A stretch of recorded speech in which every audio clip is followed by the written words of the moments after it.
Now, in other news tonight, the Institute for Energy Security, IES, projects that the price of fuel on the domestic market at the various pumps are set to dip as we enter the second pricing window of August 2021.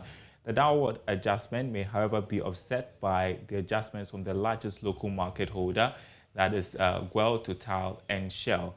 Researcher with the IES, Fritz Moses, joins me with some more analysis to this story. Great to have you on our program tonight. What's the basis for this projection?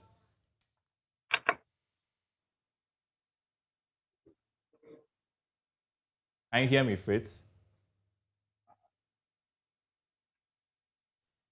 Can you hear yes, me, I can Fritz? hear you now, Daryl. Yeah, Can you hear great. me? Yes, so I was asking for the basis for this projection Right. of a dip in the second pricing window.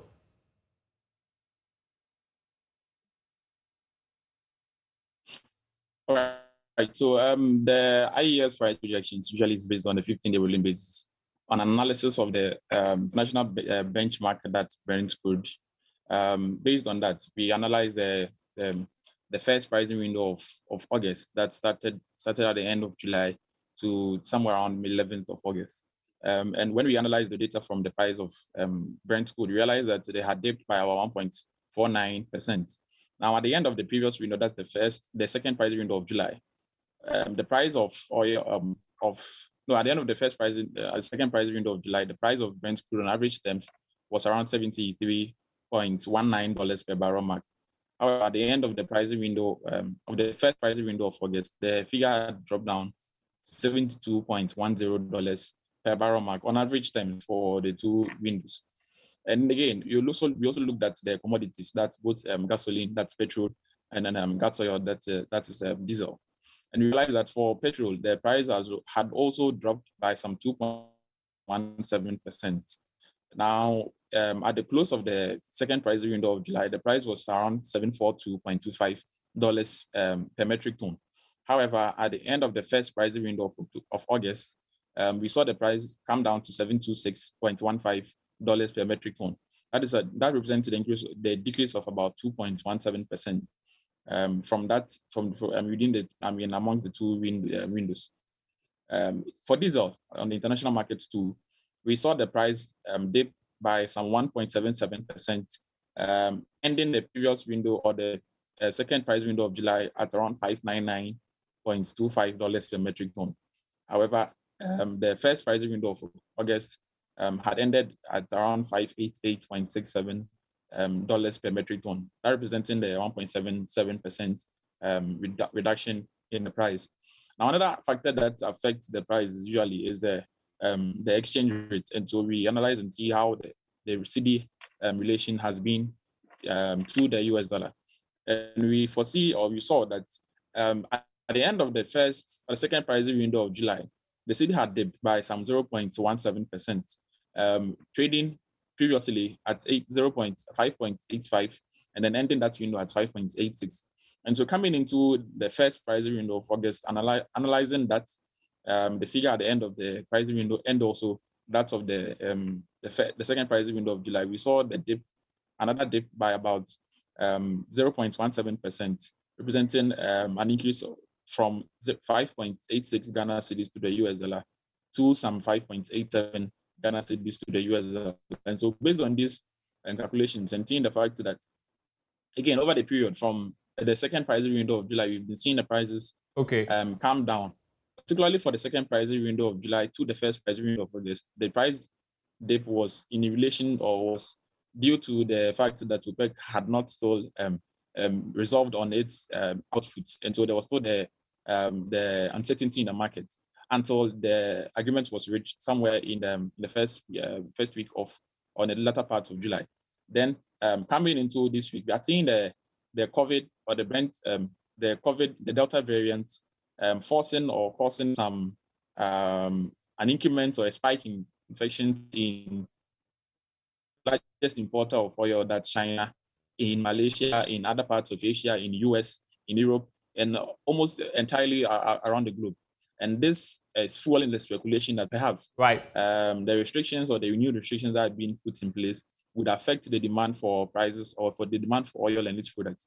The prices have generally been receding since the beginning of August this month.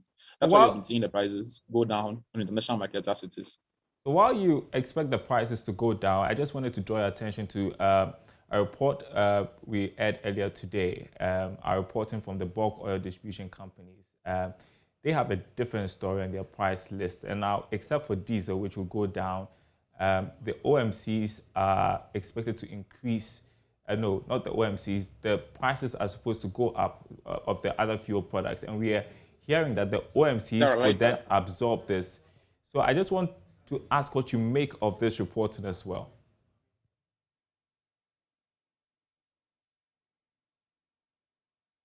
Hello, Fritz. Right. So I think the projection of the BDCs will basically be the. Yes, can you hear me? Yes, please go ahead. Dara, can you hear me? I can hear you.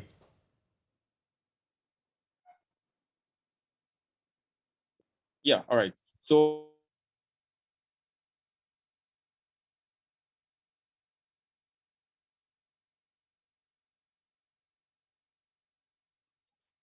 the BDC's projection for an increment in price is usually based, perhaps based on the past few weeks. We've seen the prices rising and maintaining the stability at some point in time. That is prior to the current reduction in price that we've been seeing over the past 4 months. Now, if we should, that's basically the reason why we are seeing the price of diesel also go down, because if we analyze from the past 3 months, we see that prices usually have been stabilizing or going up a bit, particularly when we saw the vaccination rates going up, and then the market was expecting that the demand would pick up again. But following from the advent somewhere later June, where the COVID Delta variant started really affecting several economies, the large economies specifically, we saw the prices receding in the background. And so based on those projections, we do not see prices of the two commodities, that's petrol and diesel, all going up or even maintaining the stability. If we should maintain the stability, then like we stated in our release, that would be the role that Shell and Total will force the other market players to go on. And just a final one, if you could do that in 30 seconds for us. Last week, the National Petroleum Authority hinted they will set up a committee to review the price deregulation policy following growing industry concerns. And this move would supposedly check price abuse by oil marketing companies. What does the IES make of this? Well, it's something you've been saying that even though Ghana is a deregulated market in the downstream sector, we see a lot of government infusion or government hands in the pricing of petroleum products. And so if there's going to be a review, I think it's something that should be done, because essentially we are seeing about 40% of the price per liter that we are buying fuel going or being in form of taxes and levies and fees that Ghanaians are paying. And so the deregulation essentially is to give the autonomy or the authority of pricing and determination to the OM system and BDCs. And so if that's what the policy, the review committee would, at the end of the day, recommend, I think it's something that will help us all going forward. Thank you so much, Fritz Moses there, a researcher with the Institute for Energy Security. You're watching Business Live. Apologies for the delays as well, but thanks very much, Fritz Moses.